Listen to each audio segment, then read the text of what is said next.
ॐ शन्नो मित्रः शं वरुणः शन्नो भवत्वर्यमा शन्न इन्द्रो बृहस्पतिः शन्नो विष्णुरुक्रमः।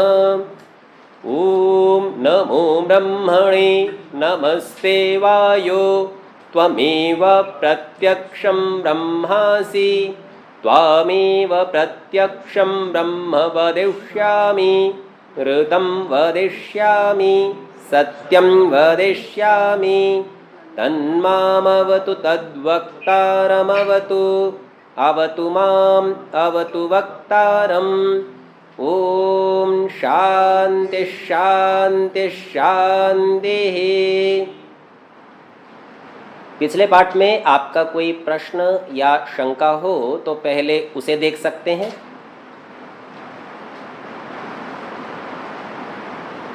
ठीक है, यदि सम्मुख उपस्थित लोगों का कोई प्रश्न नहीं है तो जो लोग इस कक्षा को ऑनलाइन सुन रहे हैं, यदि आपका कोई प्रश्न हो तो कह सकते हैं।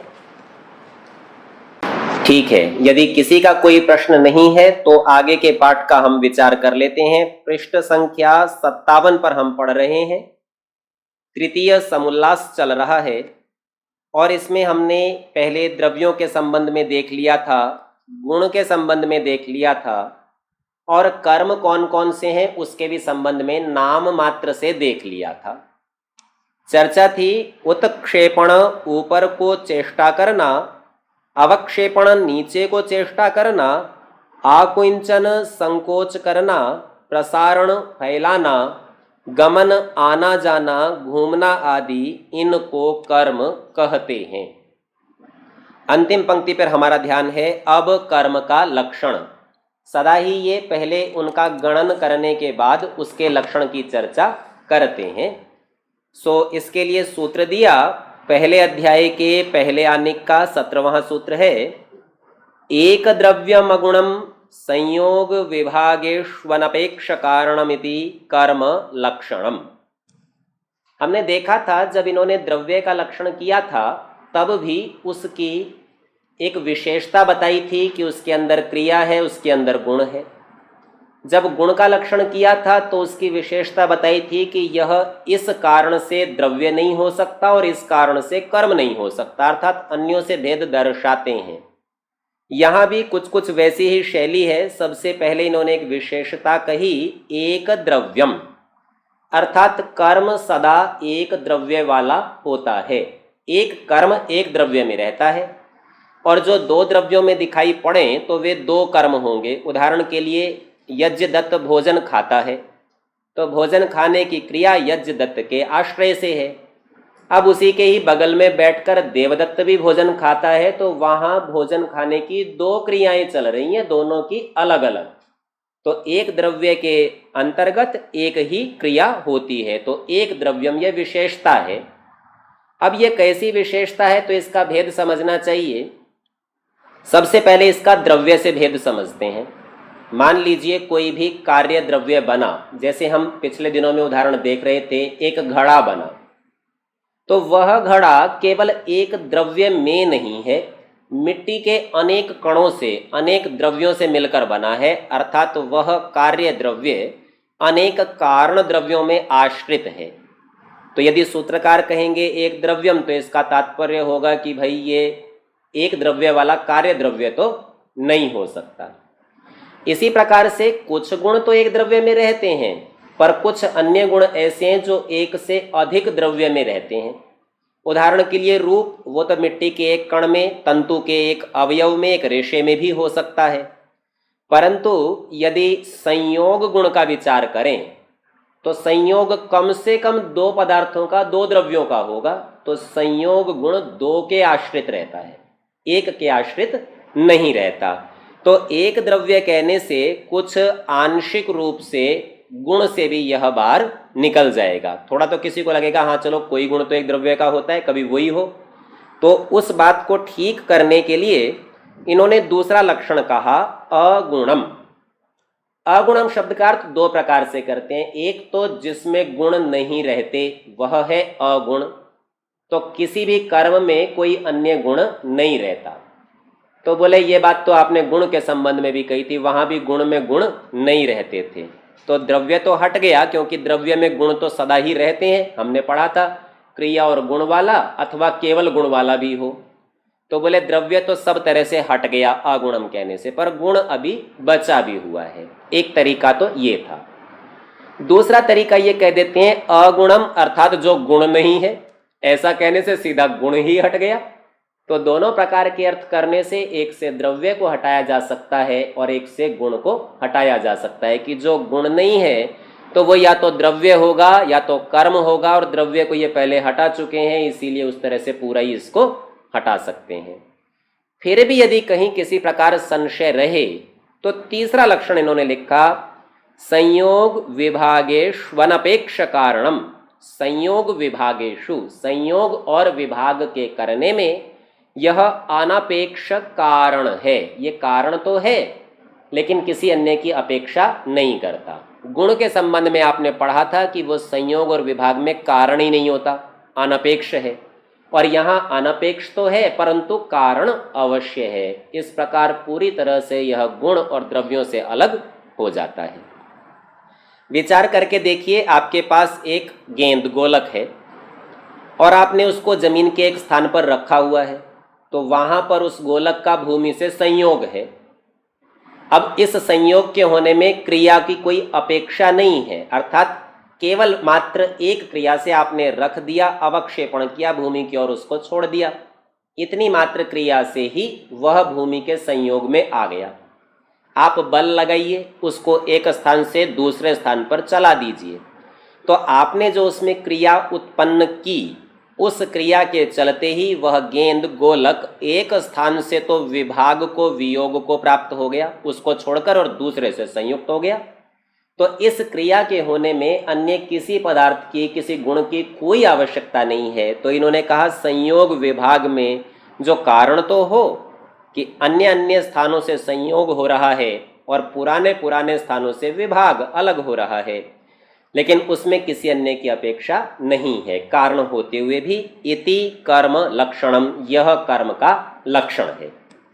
अब स्वामी जी महाराज इसमें प्रत्येक शब्द को पहले खोलकर समझाते हैं ताकि ये विषय स्पष्ट हो। तो कहते हैं एकम द्रव्यम आश्रय, एकम द्रव्यम एक ही द्रव्य, आश्रय उसी को खोला, आधारो, आश्रय अर्थात आधार, यस्य जिसका, तद एक द्रव्यम, उसे एक द्रव्य कहते हैं, अर्थात जो एक द्रव्य के ही आश्रय से रहे, आधार से रहे, उसका नाम एक द्रव्यम।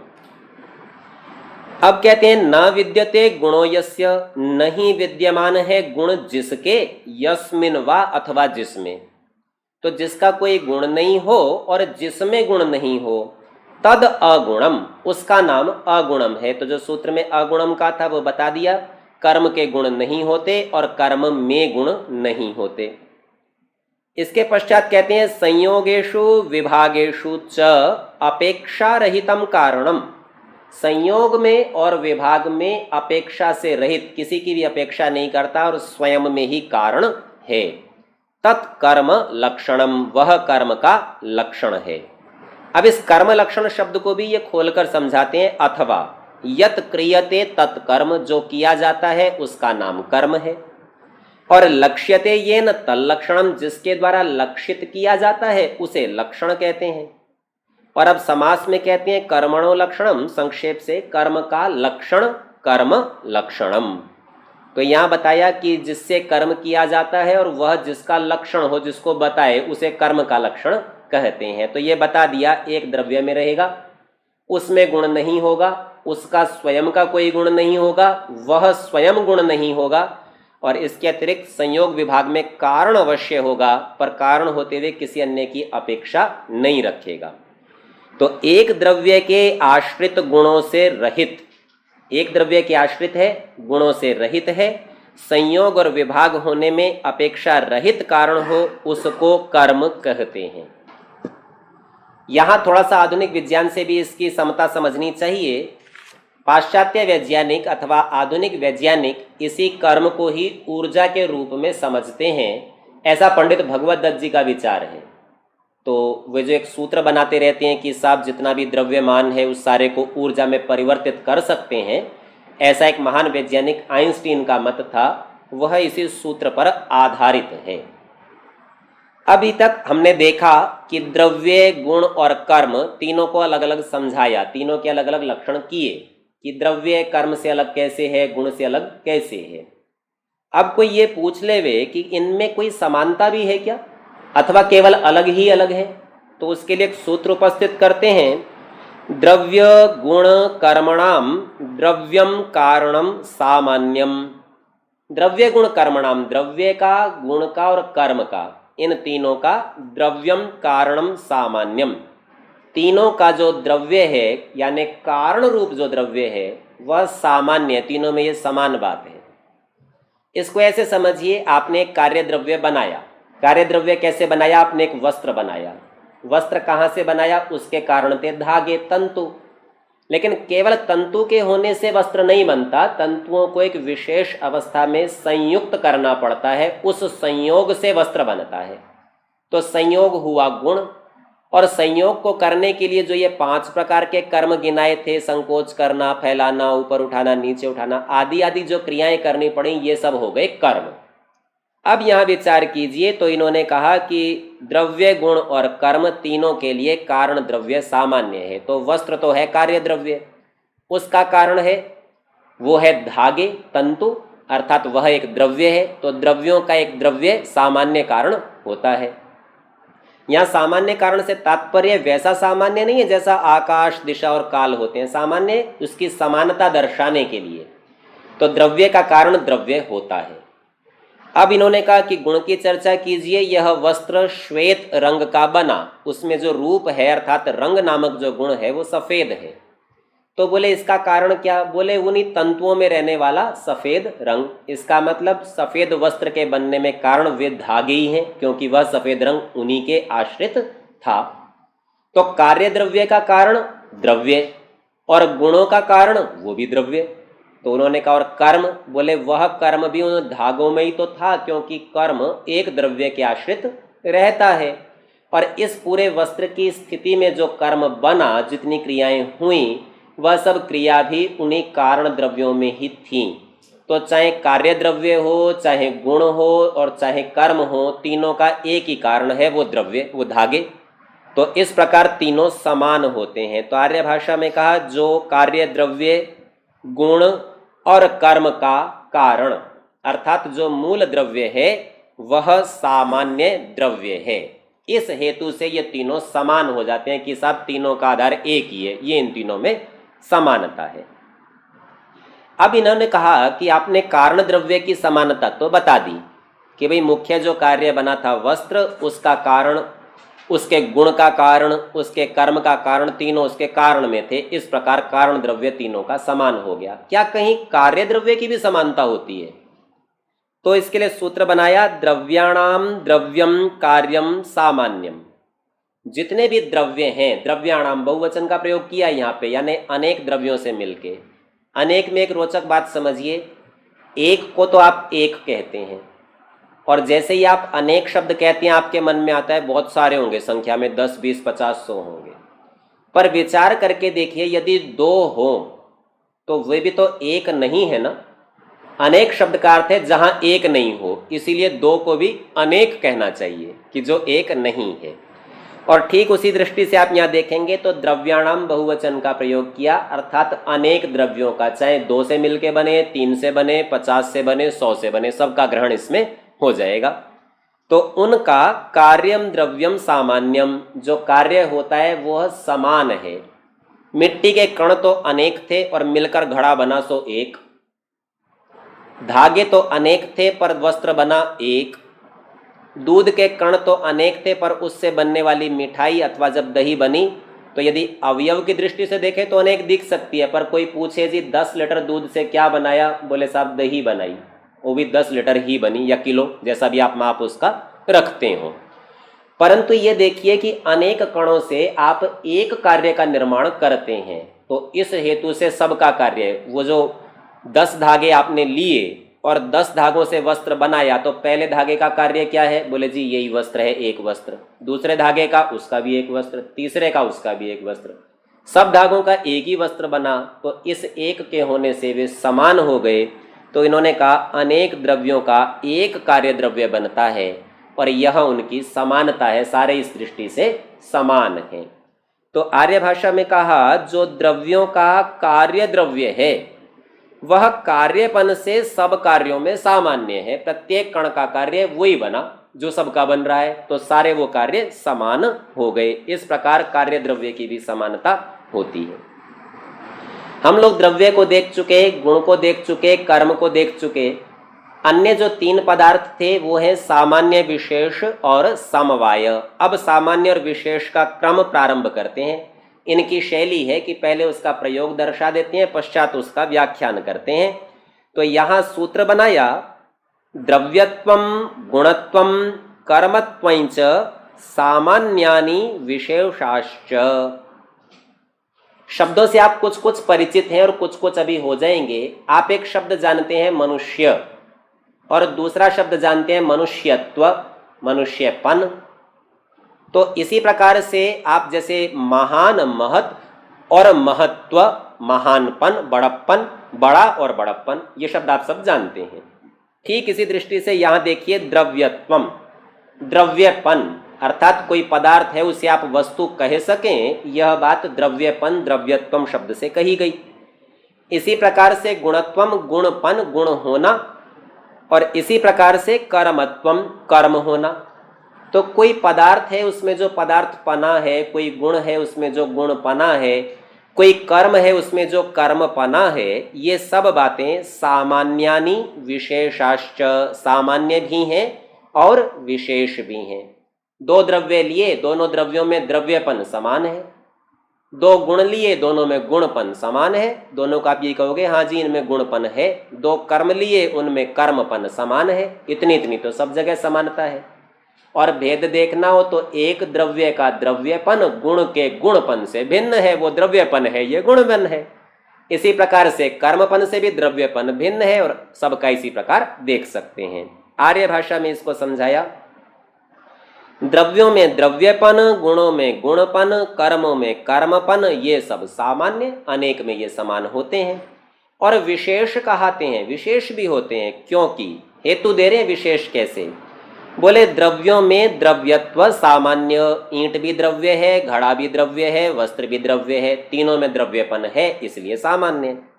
और गुणत्व कर्मत्व से द्रव्यत्व विशेष है, ईंट के गुण घड़े के गुण से और वस्त्र के गुण से भिन्न है, तो द्रव्यत्व से विशेष, विशेष यानी भिन्न है। इसी प्रकार कर्मत्व से ईंट नीचे को गिरी या गेंद ऊपर को उछाली आदि आदि जो उनमें कर्म हुए, क्रियाएं हुई, वह सब द्रव्यत्व से गुणत्व से भिन्न है। इसी प्रकार सर्वत्र जानना, तो इसी प्रकार से यह भेद सब जगह समझ लेना चाहिए। अपने को प्रयोग तो समझ में आ गया, सामान्य और विशेष का प्रयोग करते हैं, पर ये होते क्या हैं यह समझने के लिए अगला सूत्र कहा सामान्यम विशेष इति बुद्ध्यपेक्षम। सामान्य और विशेष केवल बुद्धि की अपेक्षा से है। बुद्धि कहते हैं ज्ञान को, अर्थात ये कोई इस प्रकार के पदार्थ नहीं है। द्रव्य को तो आप छू लेते हैं, स्पर्श करते हैं, और किसी किसी गुण को भी आप इसी प्रकार इंद्रियों से जान लेते हैं। कर्मों का भी आप कुछ कुछ अनुमान करते हैं, वास्तव में क्रिया दिखाई नहीं देती। कोई व्यक्ति चलता है, आप कहें हम इसको चलता देख रहे हैं, वास्तव में आप उसके चलना रूप क्रिया को नहीं देखते। आप उस व्यक्ति को एक स्थान पर देखते हैं, उसके अवयवों को दूसरे स्थान पर देखते हैं। पहले से वो हट गया है, दूसरे से जुड़ गया है, फिर तीसरे से जुड़ गया, दूसरे से हट गया। तो देखते तो सदा व्यक्ति को है, द्रव्य को ही देखते हैं, और कर्म का अनुमान कर लेते हैं कि बिना कर्म के ऐसा नहीं हो सकता, पर कह देते हैं हम चलता हुआ देख रहे हैं। तो इसी प्रकार से ये कह रहे हैं कि भाई कर्म फिर भी आपको स्थूल लगता है, देखा, गुण भी आप कभी कभी देखते हैं और अधिकतर गुण ही देखते हैं, और गुणी को भी आप जान लेते हैं। लेकिन सामान्य और विशेष ऐसे नहीं है, वो केवल बुद्धि का विषय आपके दिमाग में है, बाहर कुछ नहीं है वो। तो सामान्य और विशेष बुद्धि की अपेक्षा से हैं। आर्य भाषा में समझाते हैं सामान्य और विशेष बुद्धि की अपेक्षा से सिद्ध होते हैं। जैसे मनुष्य व्यक्तियों में मनुष्यत्व सामान्य, आपने 2, 4, 5, 10, 20, 50 मनुष्य देखे, और देखने के बाद में आपके मस्तिष्क में एक ज्ञान होता है, जैसा ये था वैसा ही दूसरा है, वैसा ही तीसरा है, वैसा ही चौथा है।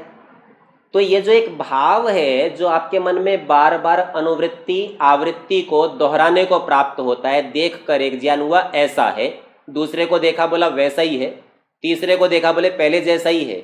तो ये जो भाव बार बार होता है, इस भाव का नाम ही सामान्य है। तो मनुष्य व्यक्तियों में मनुष्यत्व सामान्य और पशुत्व आदि से विशेष। एक मनुष्य देखा, एक घोड़ा देखा, एक गाय देखी, तो मनुष्य के देखने पर जो भाव आपके मन में उत्पन्न हुआ था, घोड़े को देखकर वैसा नहीं होता। तो आप कहोगे ये भिन्न है, विशेष, विशेष अर्थात भिन्न। और इसी प्रकार घोड़े को देखकर जब गाय को देखा तब भी कुछ विशेष भाव आपके मन में आता है, तो उसे विशेष नामक एक पदार्थ मान लिया, मन का एक भाव जो भिन्न प्रकार का है। तो कहते हैं पशुत्वादि से विशेष। तथा अब मनुष्य में भी भेद दिखा रहे हैं, कहते हैं स्त्रीत्व तथा पुरुषत्व, अर्थात मनुष्य के रूप में तो स्त्री और पुरुष दोनों मनुष्य थे, सामान्य थे, लेकिन स्त्री और पुरुष के रूप में दोनों विशेष बन जाते हैं, भिन्न हो जाते हैं। इनमें ब्राह्मणत्व, क्षत्रियत्व, वैश्यत्व, शूद्रत्व भी विशेष हैं।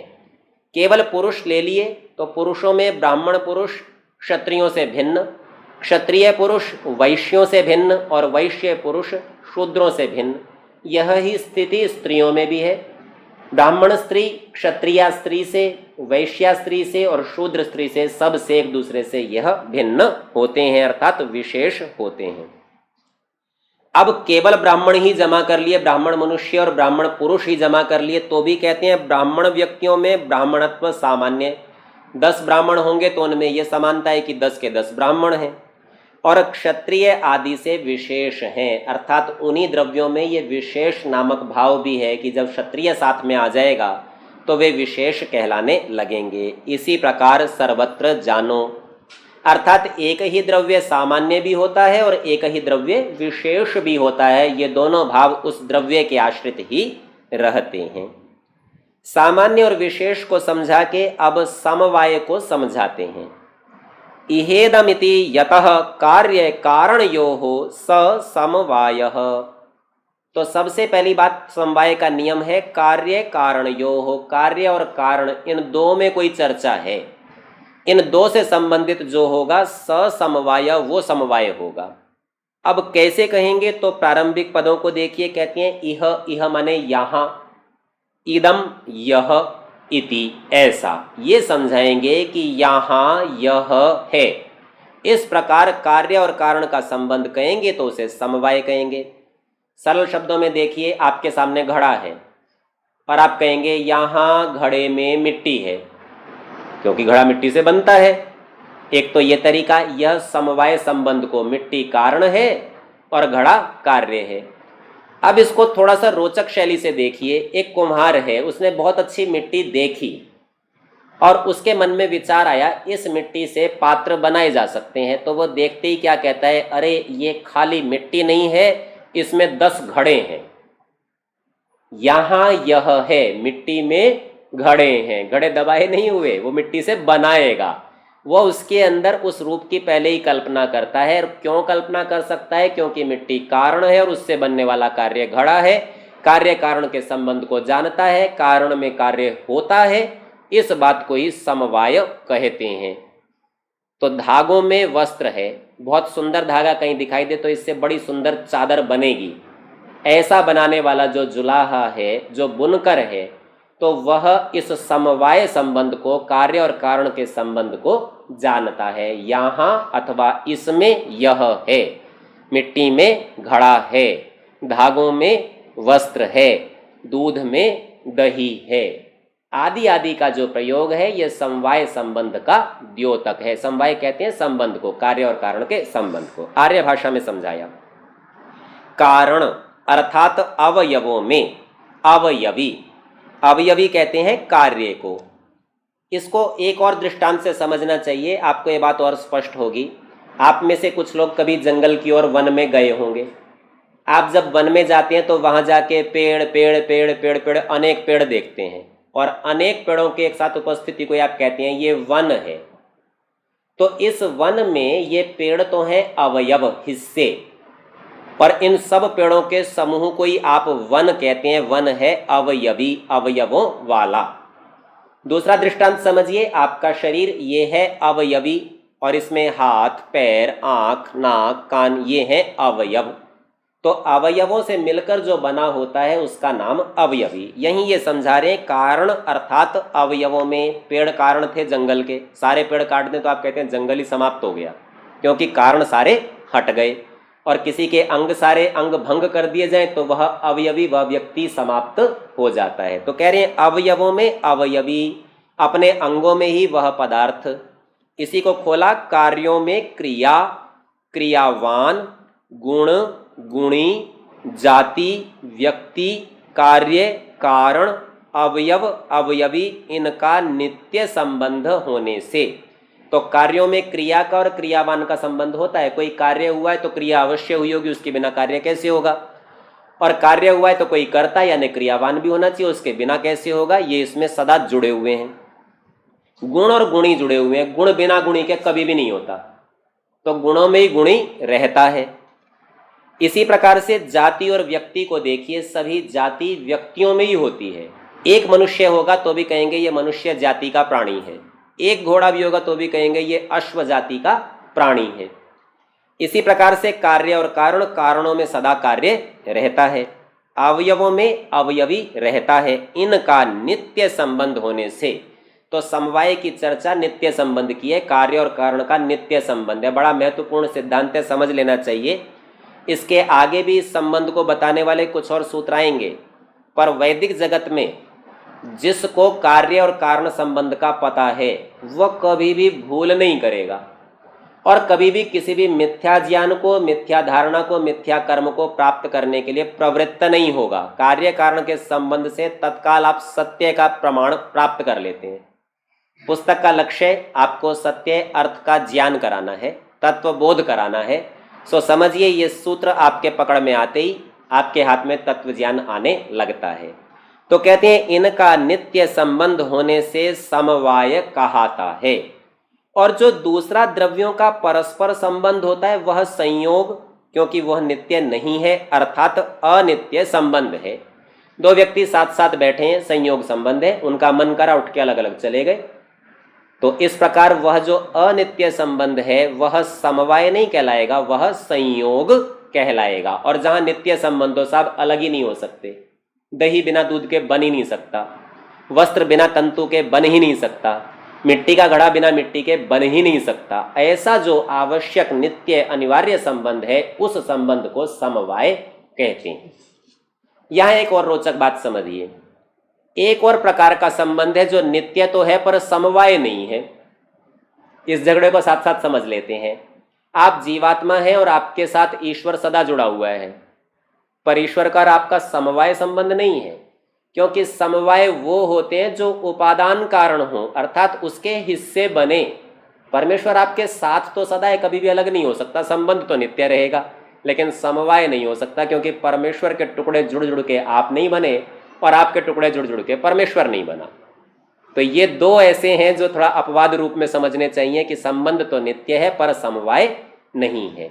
विशेषता इतनी है कि समवाय सदा कार्य का हिस्सा होता है। जैसे पेड़ वन के हिस्से हैं, दूध दही का हिस्सा है, धागे वस्त्र के हिस्से हैं और मिट्टी के कण घड़े के हिस्से हैं, साथ में भी जुड़े हैं और उसके हिस्से भी बने हैं।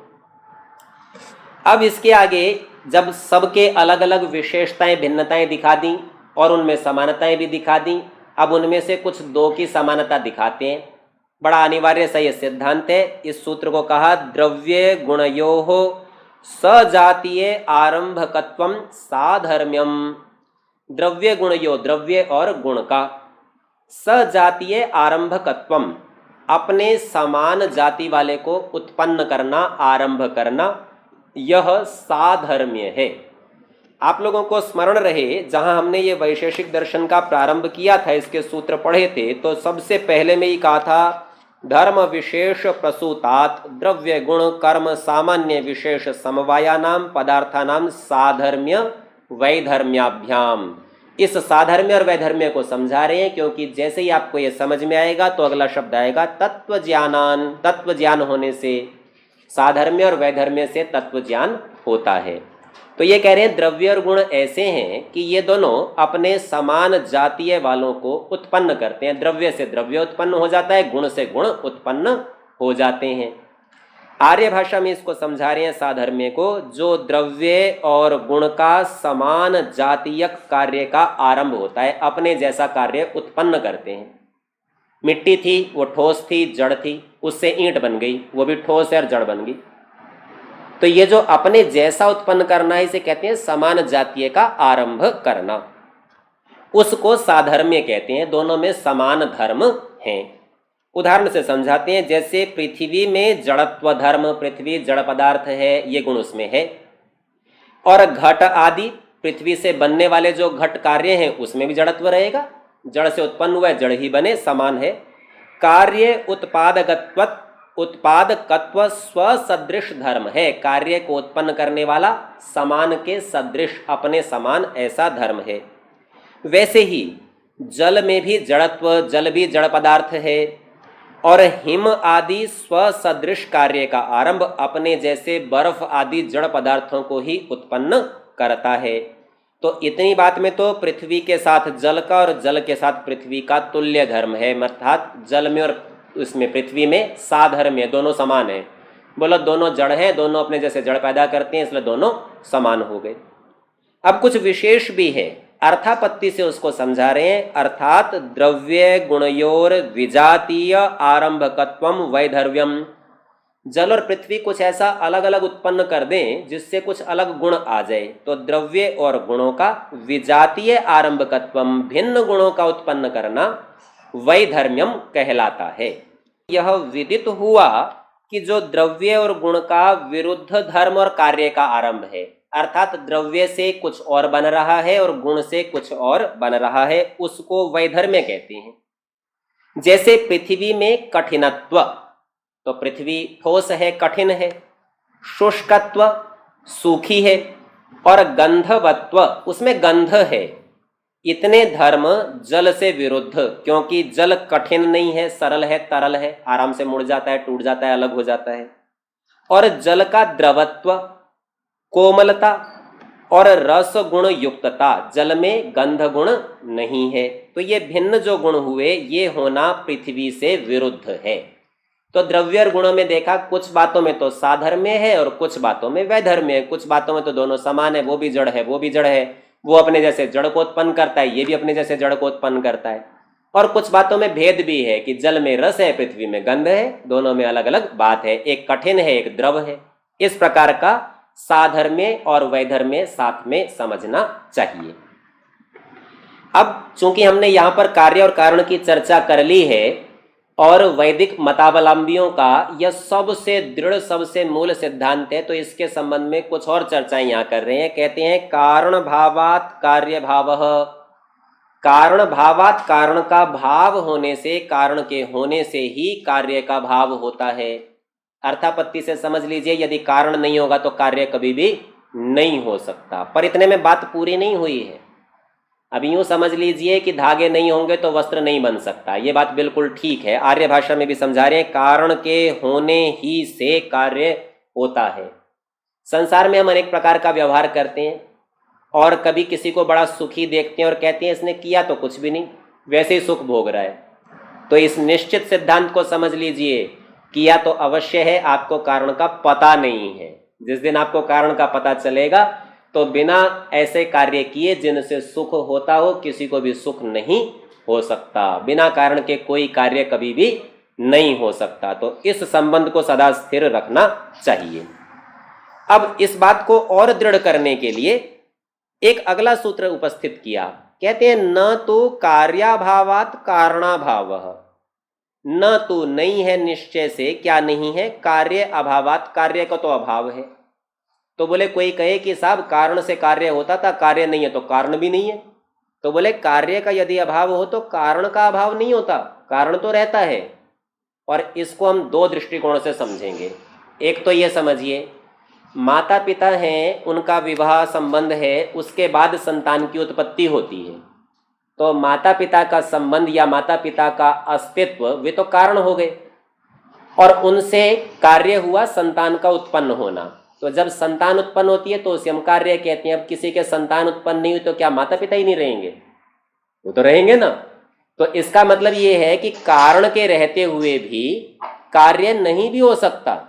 मिट्टी पड़ी हो, किसी ने घड़ा नहीं बनाया, पर कारण तो है ना, बन तो सकता है। इस पर कुछ लोग आपत्ति करते हैं, बोले बिना संतान के किसी पुरुष और स्त्री की संज्ञा माता पिता कैसे हो सकती है? उन्हें कोई माता पिता कहेगा ही क्यों?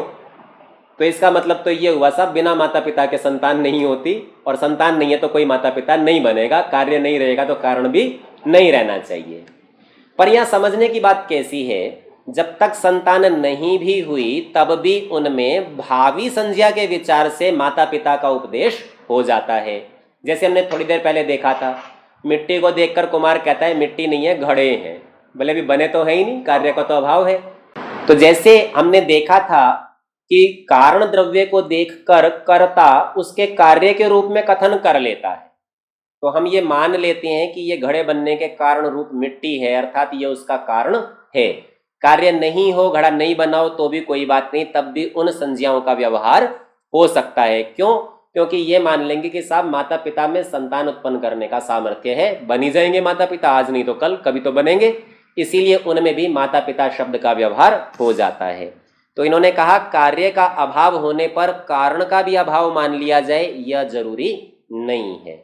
आर्य भाषा में कहते हैं कार्य के अभाव से कारण का अभाव नहीं होता। तो ये दो प्रकार से हमने इसको देख लिया। अब यहां जो दूसरा एक दृष्टिकोण है उसको समझिए। जब इन्होंने कहा कार्य अभावात, कार्य का अभाव कर देने से, कारणाभाव न, कारण का अभाव नहीं होता। भाई कार्य था, ईंट बनाई आपने, ये तो था कार्य, और आपने इसको तोड़ फोड़ दिया, कार्य का अभाव हो गया। पर जिससे बनी थी वो मिट्टी तो बन गई, वापस कण तो बन गए। तो कारण का अभाव नहीं होता, अर्थात कार्य नाश भी हो जाए तो भी कारण का नाश नहीं होता। तो ये सूत्र दो प्रकार से समझते हैं। एक तो पहले कार्य बना ही नहीं था तो भी ये नहीं कहना चाहिए कि कारण नहीं है, कारण हो सकता है। और यदि कार्य बन के नष्ट हो जाए तो भी कारण रूप में तो रहेगा ही। मकान था, तोड़ दिया, ईंटें निकाल ली, कार्य समाप्त हो गया तो भी कारण बचा। ईंटें तोड़ दी तो मिट्टी बन गई, तो कार्य समाप्त हो गया तो भी कारण बच जाता है। इन दो दृष्टिकोण से इस सूत्र को समझना कि बिना कारण के कार्य कभी नहीं बन सकता, पर कारण के होते हुए भी कार्य न बने ऐसा हो सकता है। और कार्य का नाश हो जाएगा तो भी कारण अवश्य रहेगा। कार्य के नाश से कारण का नाश कभी भी नहीं होता। तो आज का पाठ का समय समाप्त हुआ। कक्षा को तो यहीं विराम करेंगे, शेष चर्चा आगे करेंगे। लेकिन यहाँ इन दो सूत्रों पर आप और विचार कीजिए, क्योंकि इसका संबंध आपके जीवन के व्यवहार और मुक्ति के साथ है। यदि आप इसका गंभीरता से विचार करेंगे तो आपको इन दोनों सूत्रों में यह तत्व भी समझ में आएगा। आज की कक्षा को यहीं विराम करते हैं। ओ